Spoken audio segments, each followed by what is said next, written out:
안녕하세요. 지난주에는 눈보라가 세차게 불어오기도 했는데요. 그러다가도 볕이 힘있게 일어나 온 세상을 고요함으로 가득 채웠습니다. 우리 주님께서 저와 여러분의 심령과 삶에 은혜의 볕을 내어주시기를 소망하며 다시 성경으로 시작하겠습니다.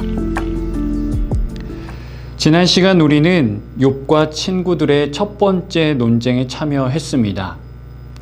친구들은 욥의 고난을 보며 아무 말 없이 일주일 동안 그의 곁에 머물러 있었지요. 욥이 입을 열어 자기 생일을 저주하자 친구들은 전통적인 지혜에 근거하여 욥의 고난을 분석하기 시작합니다.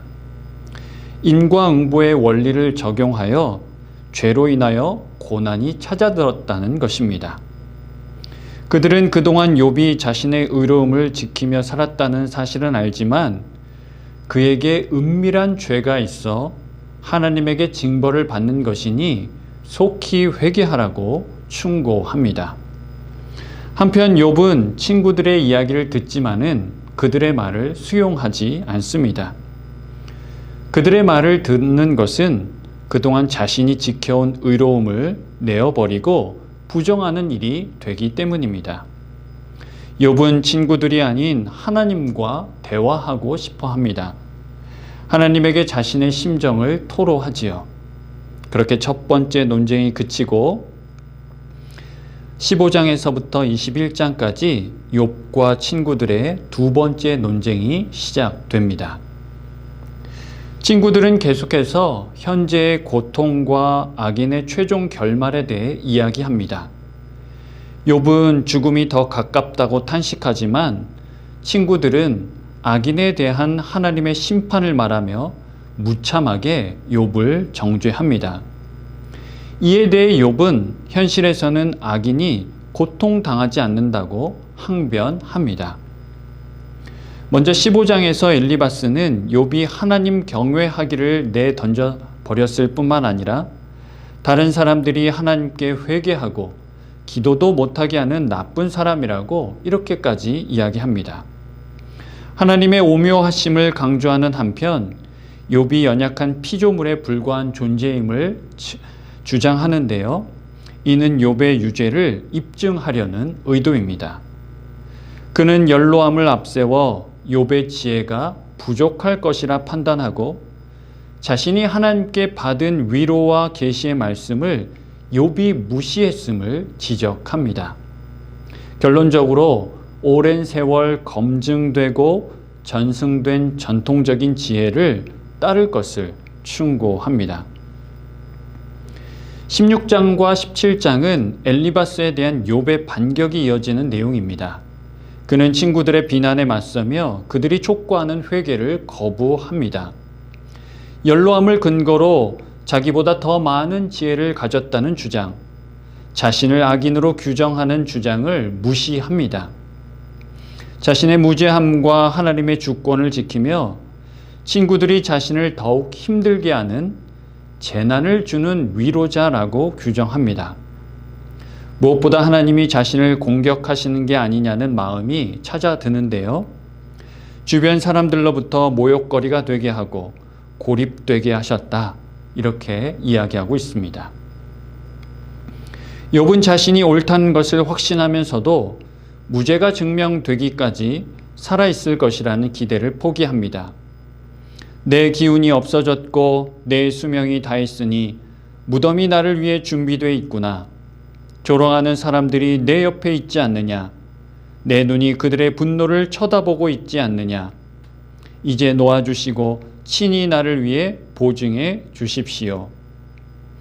욥은 친구들이 자신에게 필요한 지혜가 아닌 오히려 자신을 비난하며 모욕하고 있다고 원망합니다. 18장에서 빌닷이 욥의 말에 곧바로 대꾸하는데요. 너의 죄를 속히 깨달으며 친구들을 부정하게 보지 말라라고 말합니다. 욥이 아무리 억울하다 해도 그가 악인이라는 사실에는 변함이 없다고 강하게 주장합니다. 악인의 결국이 어떠함을 쭉 나열하면서 욥에게 경고 메시지를 주고 있습니다. 19장에서 욥은 친구들의 정죄가 자신을 괴롭힘은 물론 하나님이 자신에게 행하신 일이 부당하다고 말합니다. 그분이 내 형제들을 내게서 멀리 두셨으니 내가 아는 사람들이 나를 완전히 외면한다네. 내 아내도 내 숨결을 싫어하며 내 허리의 자식들도 나를 가련하게 여기는구나. 어린아이들까지도 나를 업신여기고 내가 일어나면 나를 조롱하는구나. 그러며 그는 대속자를 기다립니다. 내가 알기에는 나의 대속자가 살아계시니 마침내 그가 땅 위에 서실 것이라. 내 가죽이 벗김을 당한 뒤에도 내가 육체 밖에서 하나님을 보리라. 20장에서 마지막으로 소발은 욥이 자신을 당황스럽게 한다면서 그의 주장을 반박하는데요. 욥이 속히 회개하지 않으면 멸망당할 것이라고 말합니다. 욥을 사악한 자에 빗대며 말하길, 악인이 이 땅에서 잠시 번성하고 높아지며 즐거움을 누리지만 결국에는 그 모든 것이 꿈같이 지나가고 멸망할 것이라고 말합니다. 마지막으로 21장에서 욥은 악인의 번영과 의인의 고난에 대하여 말하며 소발은 물론 친구들의 주장에 반박합니다. 악인이 형통함과 평안을 누리며 그 자녀들까지 행복하게 살아가는 현실이 이러하지 않느냐라고 설명을 하지요. 그러나 그의 마음이 더 어려운 이유는 사람들이 이 모든 일을 행하시는 하나님께 항변할 수도 없고 하나님을 가르칠 수도 없기 때문입니다. 그 사실을 알고 있었기 때문이지요. 논쟁을 더할수록 고난을 마주하는 욥은 친구들로부터 죄의 가능성을 넘어 이제는 아예 죄인으로 정죄당하고 있습니다. 욥은 그들을 재난을 주는 위로자라고 부르지요.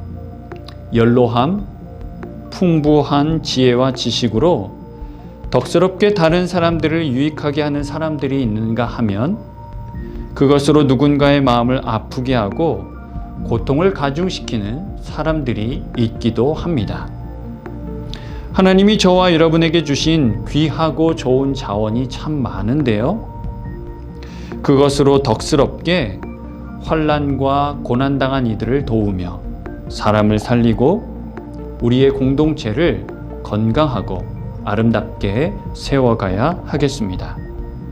이번 주간에도 계속해서 내가 만나는 사람들에게 따뜻한 위로와 격려를 건네며 그리스도의 온기를 나누면 좋겠습니다. 건강 조심하시고 다음 시간에 뵙겠습니다. 감사합니다.